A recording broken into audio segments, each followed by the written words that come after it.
দলীয় যে নির্বাচনী জোট ছিলাম, আমরা একসাথে বিরোধী দলের ভূমিকায় যাচ্ছি, আমরা একই সাথে আবার জোট আকারে আমাদের নির্বাচন করতে যাচ্ছি কিনা। এখন পর্যন্ত আপনারা জেনে থাকবেন যে জামায়াত তাদের জায়গা থেকে বলেছে তারা তাদের জায়গা থেকে স্থানীয় নির্বাচনের প্রস্তুতি একবার শুরু করেছে। আমরা এনসিপি আমাদের জায়গা থেকে আমাদের স্থানীয় নির্বাচনের যে প্রস্তুতি আমরা এককভাবে আমাদের সেই প্রস্তুতি শুরু করতে যাচ্ছি এবং পুরো উদ্যমে কাজ শুরু করতে যাচ্ছি। শেষ সময় গিয়ে জনগণের স্বার্থে, দেশের স্বার্থে যদি এটা মনে হয় যে 11 দলীয় যে জোট, নির্বাচনী জোট, তারা তাদের জায়গা থেকে একসাথে স্থানীয় নির্বাচন করতে পারে, তখন সেই সিদ্ধান্ত নেওয়া হবে।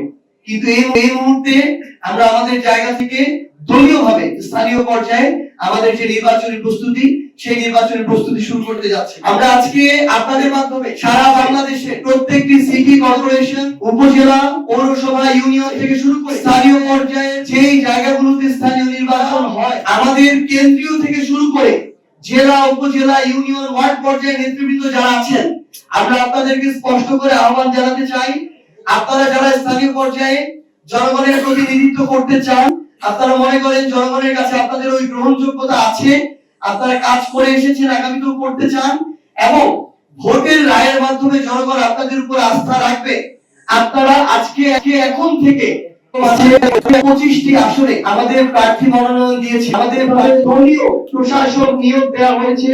এই ধরনের বিভিন্ন অনাকাঙ্ক্ষিত ঘটনা বিএনপি তাদের জায়গা থেকে ক্ষমতার অপব্যবহার করে সরকার গঠন করার সাথে সাথে শুরু করেছে।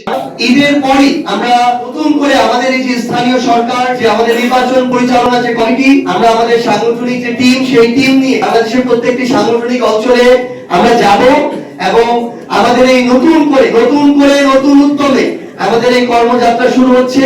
এই যাত্রা আপনাদের সাথে দেখা হবে।